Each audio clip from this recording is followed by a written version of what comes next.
السلام علیکم اسٹوڈنٹس، کیسے ہیں آپ سب؟ امید کرتی ہوں خیریت سے ہوں گے۔ آج ہم کریں گے 9th کلاس کی اردو کا سبق نمبر 1، جو کہ ایک حمد ہے۔ آج ہم اس کے اشعار کی مکمل تشریح بھی کریں گے، اس کے علاوہ مشقی سوالات بھی کریں گے۔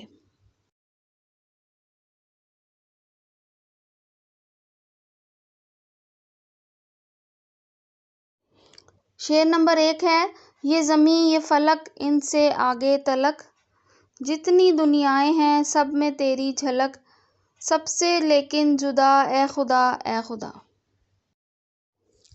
اس کے بعد حوالہ بند دیکھیں گے۔ نظم کا عنوان ہے حمد، شاعر کا نام ہے مظفر وارثی اور ماخذ ہیں باب حرم۔ الفاظ کے معنی: فلک آسمان، دنیائیں یعنی دنیا کی جمع یا جہاں، تلک کہتے ہیں تک، جھلک جلوہ، جدا یعنی الگ۔ اس کے بعد مفہوم کریں گے۔ اے اللہ تعالیٰ، زمین و آسمان اور ان کے علاوہ جتنے جہان ہیں سب میں تیرا جلوہ الگ نوعیت کا پایا جاتا ہے۔ تشریح کریں گے۔ اللہ تعالیٰ کی ذات اس کائنات کی خالق، مالک اور رازق ہے۔ اپنے مالک کی پہچان ہی انسانیت کا کمال ہے۔ انسان کی اصل کامیابی اللہ تعالیٰ کے وجود کو ماننے میں ہی مضمر ہے۔ اللہ تعالیٰ اپنے ظاہری وجود کے ساتھ اس دنیا میں جلوہ گر نہیں ہے۔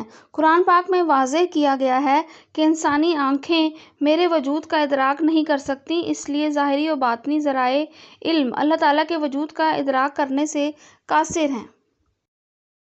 قدرت کے مظاہر پر غور کرنے کی دعوت دی ہے۔ علامہ اقبال رحمۃ اللہ علیہ کے نزدیک اللہ تعالیٰ کے وجود سے اس بات کے لیے دیدہ دل ضروری ہے۔ زیر تشریح بند میں مظفر وارثی اللہ کے وجود اور اس کی صفات کے ضمن میں کائنات کا مشاہدہ کرنے کا درس دیتے ہیں۔ وہ کہتے ہیں کہ یہ زمین، آسمان اور ان سے آگے جتنے جہان ہیں، ان پر غور کرنے سے اللہ تعالیٰ کا وجود ثابت ہوتا ہے۔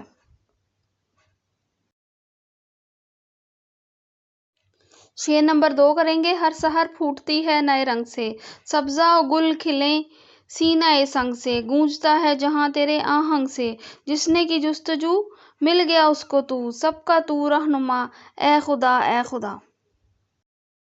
حوالہ بند دیکھیں گے۔ نظم کا عنوان حمد، شاعر کا نام مظفر وارثی اور ماخذ باب حرم۔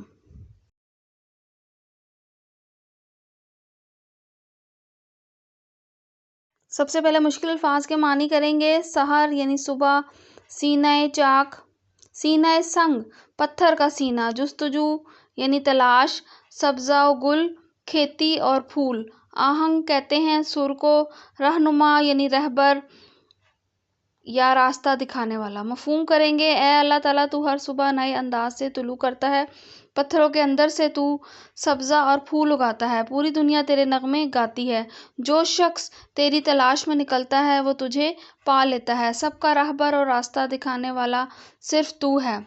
اس کے بعد تشریح کرتے ہیں۔ کائنات کا ذرہ ذرہ اللہ تعالیٰ کی قدرت کاملہ کی گواہی پیش کر رہا ہے۔ کائنات کا پورا نظام اللہ تعالیٰ کے مرہون منت ہے۔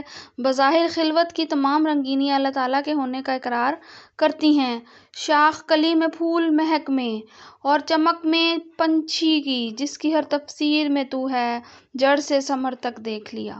شاعر کہتا ہے کہ شجر، حجر، چرند پرند، جمادات و نباتات میں اللہ تعالیٰ کی شان ربوبیت چھپی ہوئی ہے۔ ہر روز جب صبح طلوع ہوتی ہے تو اس سے ہر چیز چمک اٹھتی ہے۔ صبح کا تڑکا ہر زی روح کے تن مردہ میں حیات نو کا پیغام لاتا ہے۔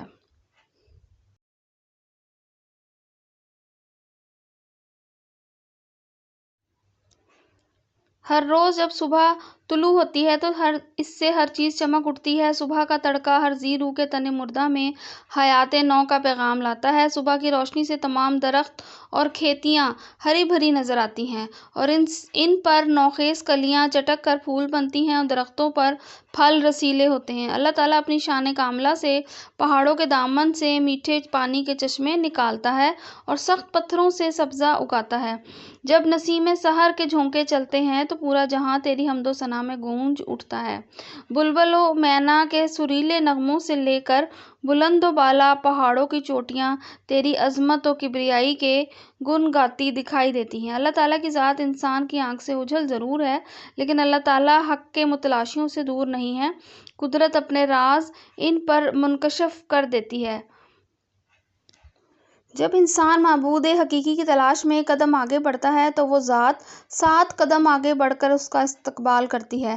اللہ تعالیٰ انسان کی شہرک سے بھی زیادہ قریب ہے۔ کسی شاعرہ نے کیا خوب کہا ہے: پھولوں کی مہک میں تو، انجم کی جھلک میں تو، وہ رنگ صبا تیرا، یہ نشان ادا تیری۔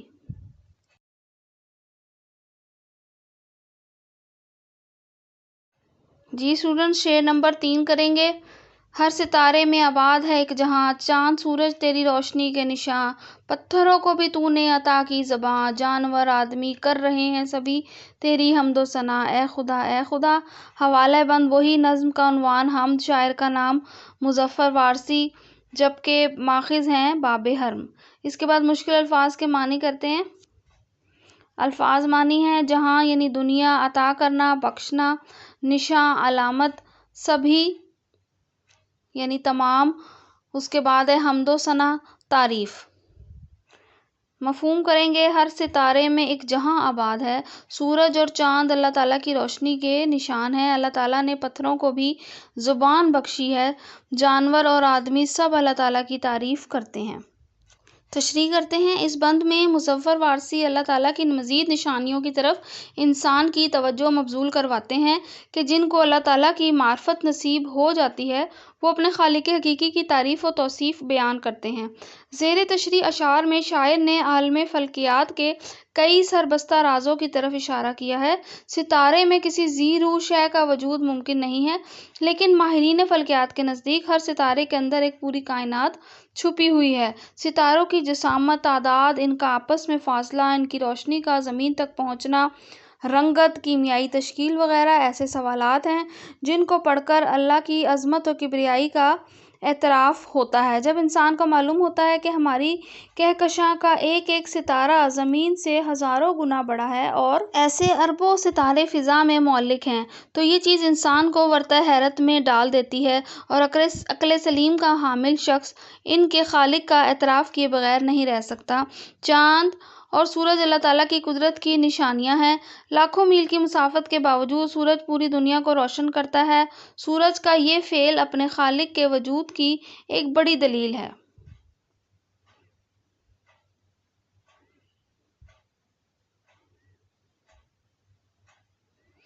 اللہ تعالیٰ نے پتھروں کو بھی قوت گویائی سے بہرہ ور کر رکھا ہے۔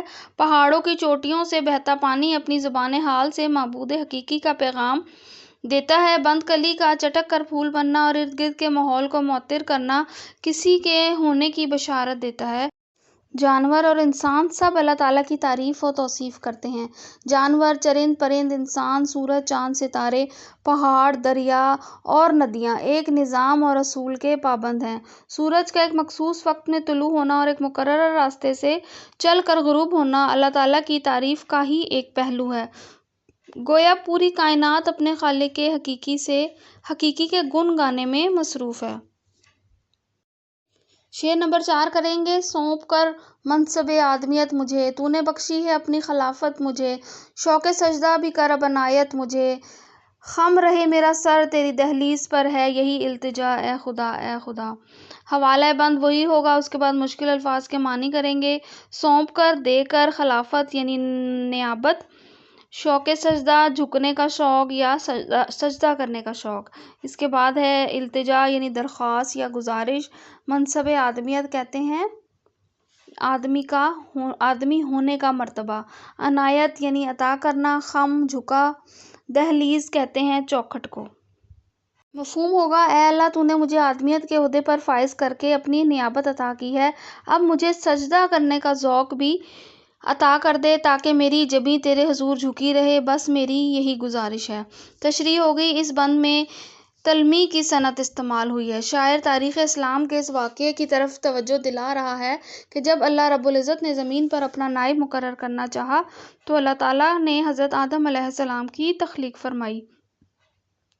شاعر اس بند میں اللہ کے وجود کے اس بات کے بعد اس کی شان الوہیت کے جذبے سے سرشار نظر آتا ہے۔ وہ اللہ تعالیٰ کا شکر ادا کرتا ہے کہ اے اللہ تو نے مجھے شرف انسانیت سے سرفراز فرما کر اپنا نائب بنا لیا ہے، یہ تیرا خاص کرم اور عنایت ہے، ورنہ اگر تو چاہتا تو مجھے کسی اور مخلوق میں سے بھی پیدا کر سکتا تھا۔ میں تیری اس عطا اور بخشش پر تیرا شکر ادا کرنا چاہتا ہوں، اور شکر گزاری کا بہترین طریقہ اپنے معبود کے سامنے سر بسجود ہونا ہوتا ہے۔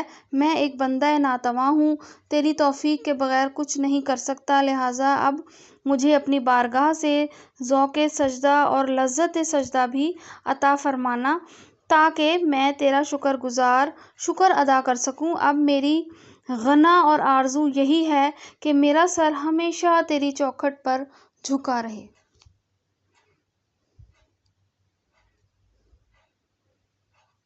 اللہ کے حضور جھکنے میں ہی انسانیت کا وقار ہے۔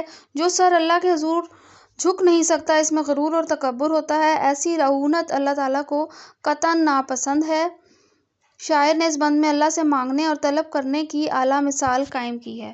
مرکزی خیال کریں گے ہم حمد کا۔ شاعر اللہ تعالیٰ سے مخاطب ہو کر کہتے ہیں کہ اے باری تعالیٰ، زمین ہو یا آسمان، تو ہر جگہ ہر لمحہ موجود ہے۔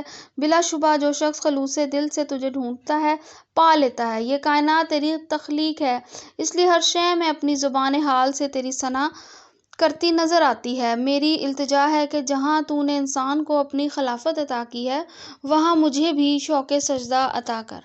اس کے بعد خلاصہ کرتے ہیں۔ شامل نصاب نظم حمد کے شاعر مظفر وارثی ہیں۔ شاعر کے مطابق اللہ تعالیٰ کی ذات اس کائنات کی خالق، مالک اور رازق ہے۔ اپنے مالک کی پہچان ہی انسانیت کا کمال ہے۔ اللہ تعالیٰ کی ذات لامحدود ہے، وہ انسانی فہم سے ماوراء ہے۔ انسانی شعور کی نارسائی کے باوجود اللہ تعالیٰ نے اپنی قدرت کے شاہکار نمونے ارض و سما کی وسعتوں میں جا بجا بکھیر دیے ہیں۔ شاعر کہتا ہے کہ یہ زمین، آسمان اور ان سے آگے جتنے بھی جہان ہیں، ان پر غور کرنے سے اللہ تعالیٰ کا وجود ثابت ہوتا ہے۔ کائنات کا ذرہ ذرہ اللہ تعالیٰ کی قدرت کاملہ کی گواہی پیش کر رہا ہے۔ کائنات کا پورا نظام اللہ تعالیٰ کے مرہون منت ہے۔ اللہ کی ذات انسانی آنکھ سے اوجھل ضرور ہے، لیکن اللہ تعالیٰ حق کے متلاشیوں سے دور نہیں ہے۔ قدرت اپنے راز ان پر منکشف کر دیتی ہے جن کو اللہ تعالیٰ کی معرفت نصیب ہو جاتی ہے۔ وہ اپنے خالق حقیقی کی تعریف و توصیف بیان کرتے ہیں۔ سورج، چاند اللہ تعالیٰ کی قدرت کی نشانیاں ہیں۔ اللہ تعالیٰ نے چاند اور سورج کو روشن کرنے والا بنایا ہے۔ شاعر تاریخ اسلام کے اس اہم واقعے کی طرف توجہ دلاتا ہے کہ جب اللہ رب العزت نے زمین پر اپنا نائب مقرر کرنا چاہا تو اللہ تعالیٰ نے حضرت آدم علیہ السلام کی تخلیق فرمائی۔ آخر میں شاعر اللہ سے دعا مانگتا ہے۔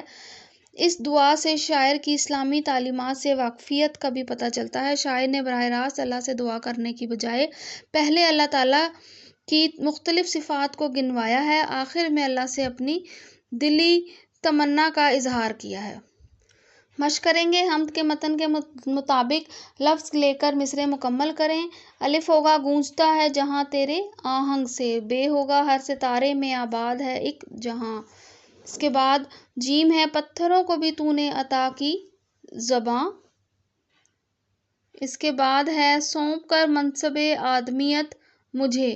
آخری ہے شوق سجدہ بھی اب کر عنایت مجھے۔